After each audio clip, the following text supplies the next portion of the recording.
Hey friends, welcome to the video. We're about a week into the Witch Queen expansion, and today's topic is just simply talking about a couple weapons that I'm interested in and am on the hunt for.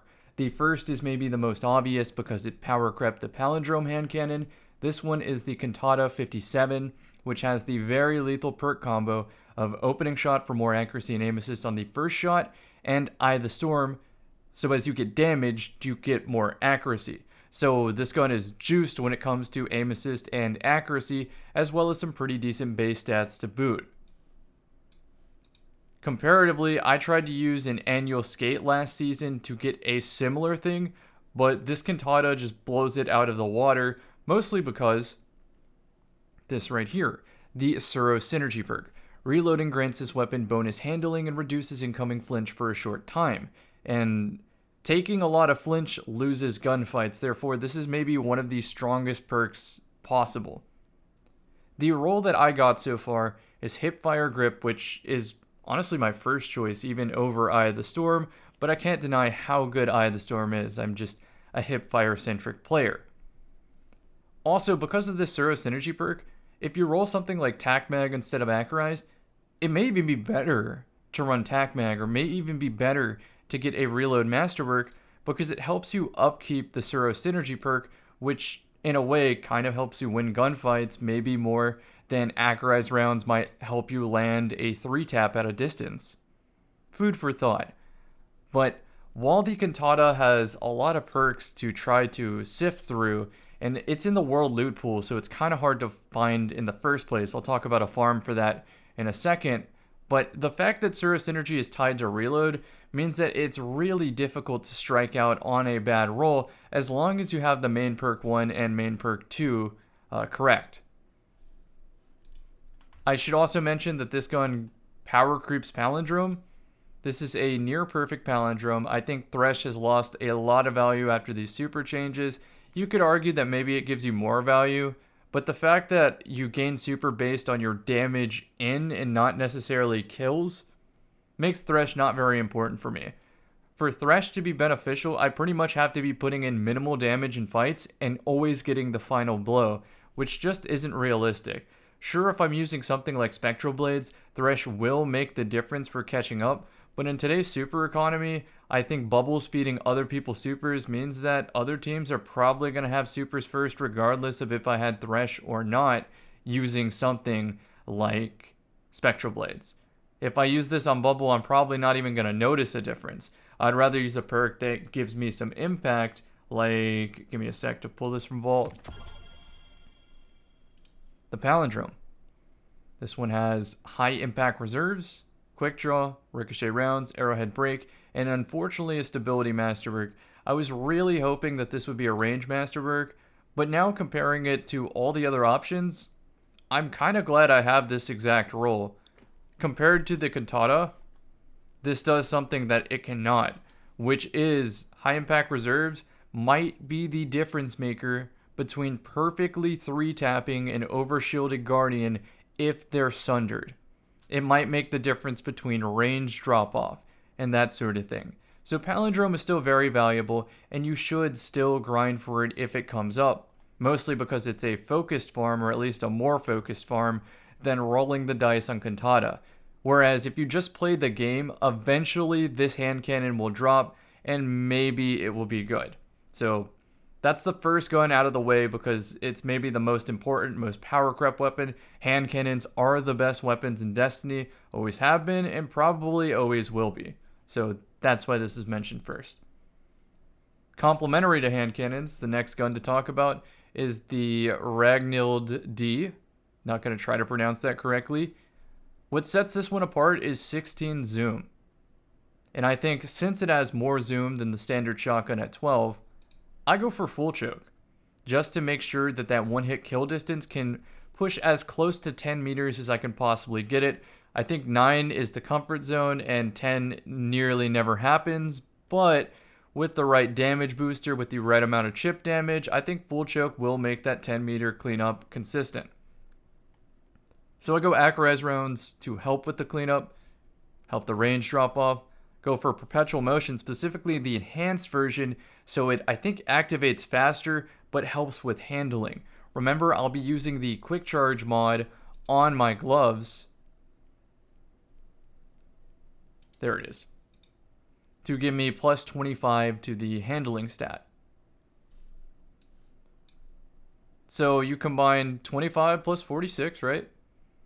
And then you let Frenzy take it the rest of the way.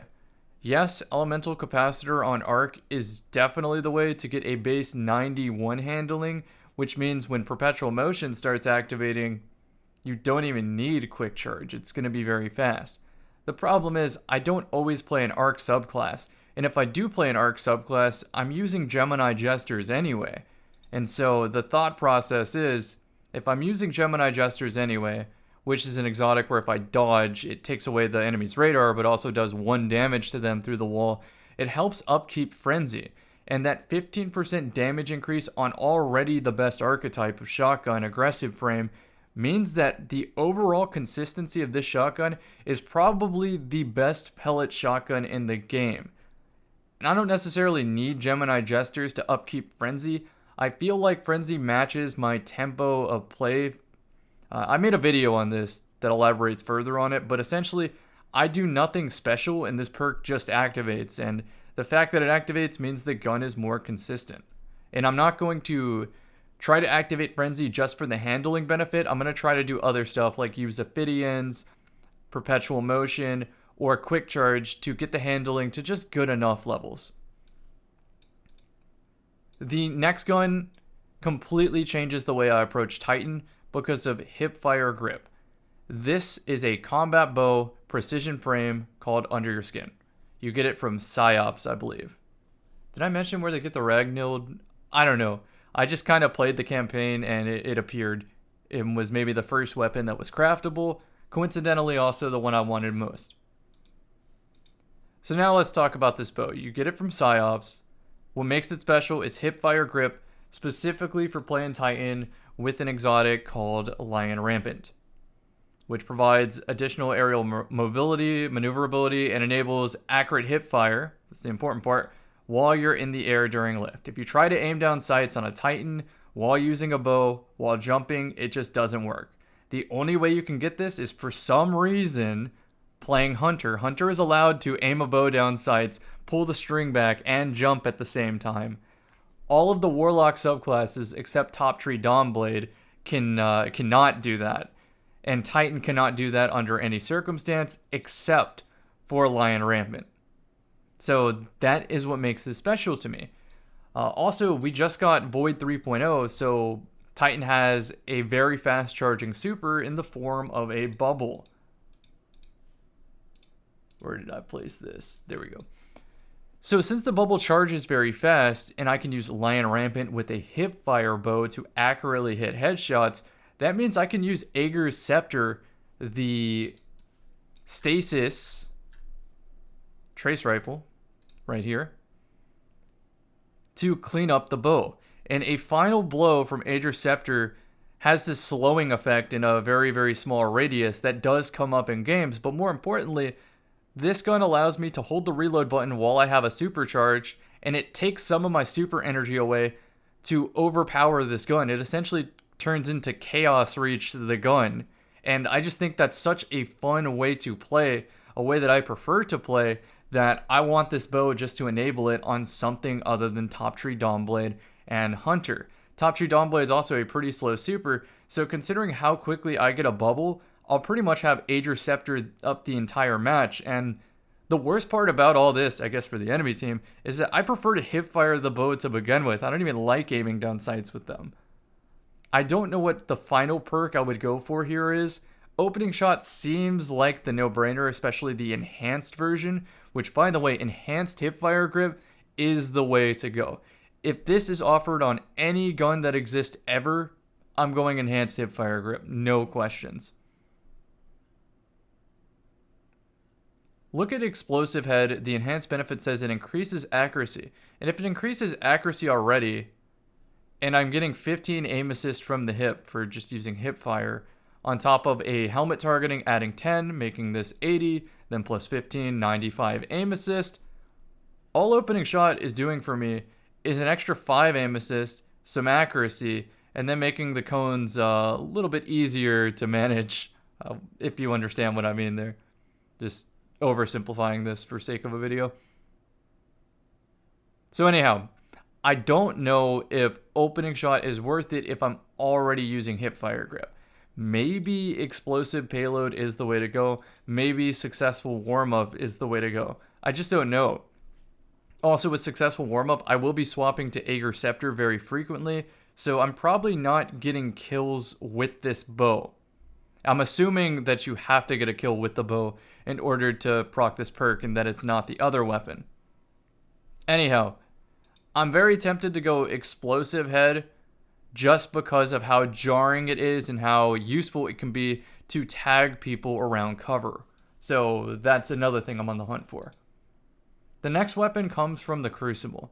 Just a post-game drop, not to mention that Shaxx engrams now have a chance to drop this. I believe it is the Crucible loot pool now, so keep an eye out for that.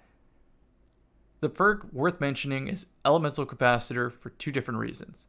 Either you go Arc for a handling boost and go something like Chambered Compensator, so it's the exact amount you need to pump the handling up to 100, and while the range is very low for a hand cannon, what you are getting is essentially 100 aim assist with moving target and a helmet mod. The helmet mod is on the artifact this season for hand cannon targeting, so it costs 1. So you're pretty much always going to be able to afford that if you build into the artifact. So 73 stability, 50 range, but you are gaining more aim assist than the Palindrome with the moving target perk, and you get that loss of penalty of strafe speed. So you just strafe faster. Let's be simple here. But that idea of strafing faster is what intrigues me about this weapon. Because check this out. I'm going to switch this over to Stasis on Elemental Capacitor, and you're going to see the recoil direction bump up to 100 as compared to its base 92. So that's the first thing. This is going to be a very nice shooting experience. Second thing is that on Stasis, you get extra movement speed, rather the penalty is decreased again when aiming down sights. So effectively, you move faster when aiming down sights with Elemental Capacitor on a Stasis subclass, and it does stack with moving target. I don't know if it's multiplicative or additive, but regardless, this is the fastest strafe speed you can possibly get on a hand cannon. And to make matters worse is, again for the opponents here, the build I run on Warlock is an Ophidian Aspect Warlock, which coincidentally gives plus 32 handling to the weapon I have equipped. This Crisis Inverted gives me 68 handling plus Ophidian's 32 for perfect 100 handling and the fastest strafe speed. And I'm playing Stasis Warlock anyway, and I'm using Ophidian Aspect anyway because it helps with following up freezes to melee detonate them and get the one-hit kill. So this hand cannon is kind of wild, and maybe what I'm looking for most, because I do think movement speed wins gunfights because of how effectively you can play cover and how you can escape situations and just have overall better situational awareness because of how you can position yourself as a result of.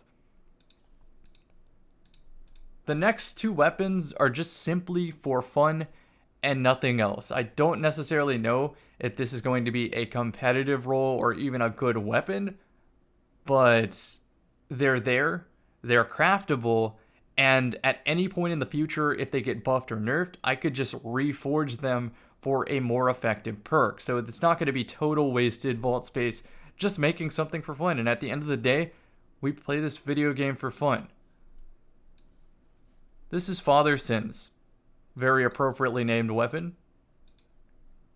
Sins of Aim Assist from Forsaken and whatnot, Power Crept Sniper Rifles, and this season, low zoom snipers got a buff to consistency, which blows my mind considering that it's already advantageous to use a low zoom scope, and they power crept enhanced perks, like enhanced opening shot on a low zoom snipe. Come on. Now, when it comes to sniper rifles in the modern day, I'm going to advise not going all in on Snapshot immediately because Bungie is in the works talking about some sort of nerf to snapshot, and I don't know what that means. Until that day, I'm still going to roll snapshot, but what that means is that any sniper rifle roll I see that doesn't have snapshot but the rest of it's perfect, I'm just going to keep it. So my vault space is filling for the impending snapshot nerf, and I don't know if it's going to be straight removal or a nerf. We just don't know yet. So when in doubt, opening shot for sure. Maybe under pressure, maybe no distractions, but you already saw what I had selected there. I want shoot to loot. And the reason for that is it is a range bump. That's not the important part. The important part is style.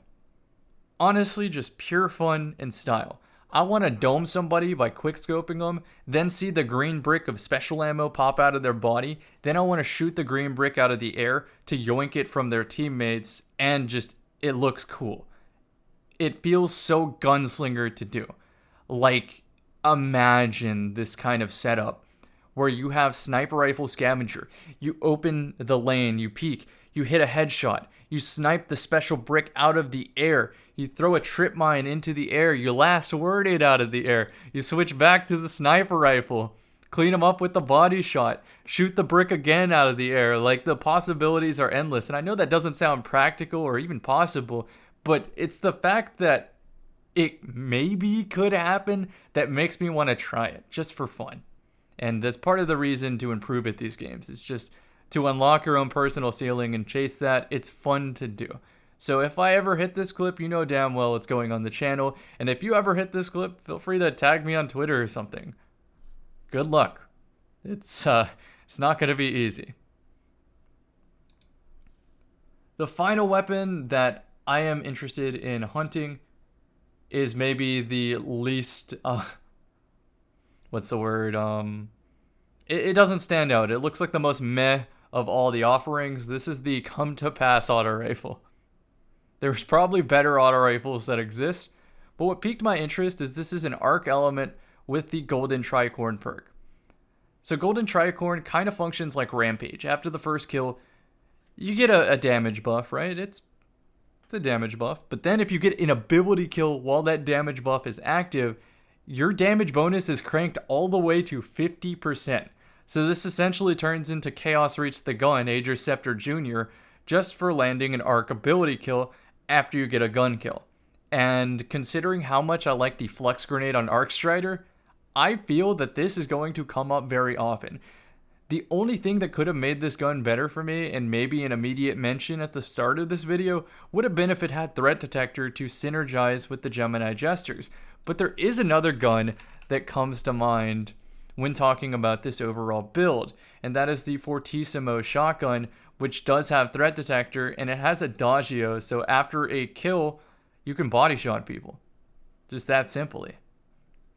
Also it has opening shot, but this role is so similar to Blasphemer, and I already have like a 9.5 out of 10 Blasphemer, so I'm just going to use Blasphemer. Not to mention, Blasphemer looks way cooler than Fortissimo could ever dream.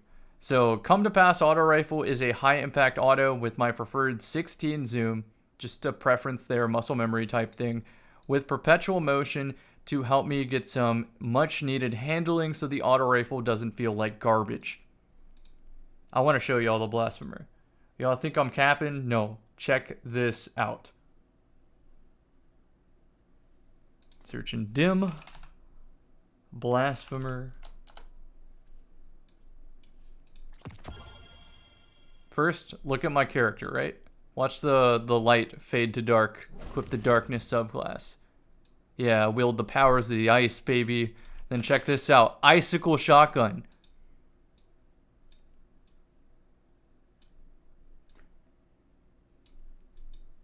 You're convinced, right? You're gonna go farm one of these now. Best slug shotgun in the game. Sorry, Fortissimo. You lose to aesthetics and to a couple aim assist points. Hope you found this video helpful, insightful, or just interesting. Maybe you put this on in the background while you did some chores. I'm glad I could be of service to you today. Anyhow, I'm probably going to stream just a little bit today. I'm going to be playing controller, laid back, feet up, just doing some pinnacles very, very casually. and trying to fix my sleep schedule before the day 1 raid race. So, good luck hunting, everybody. I'll see you in the next one.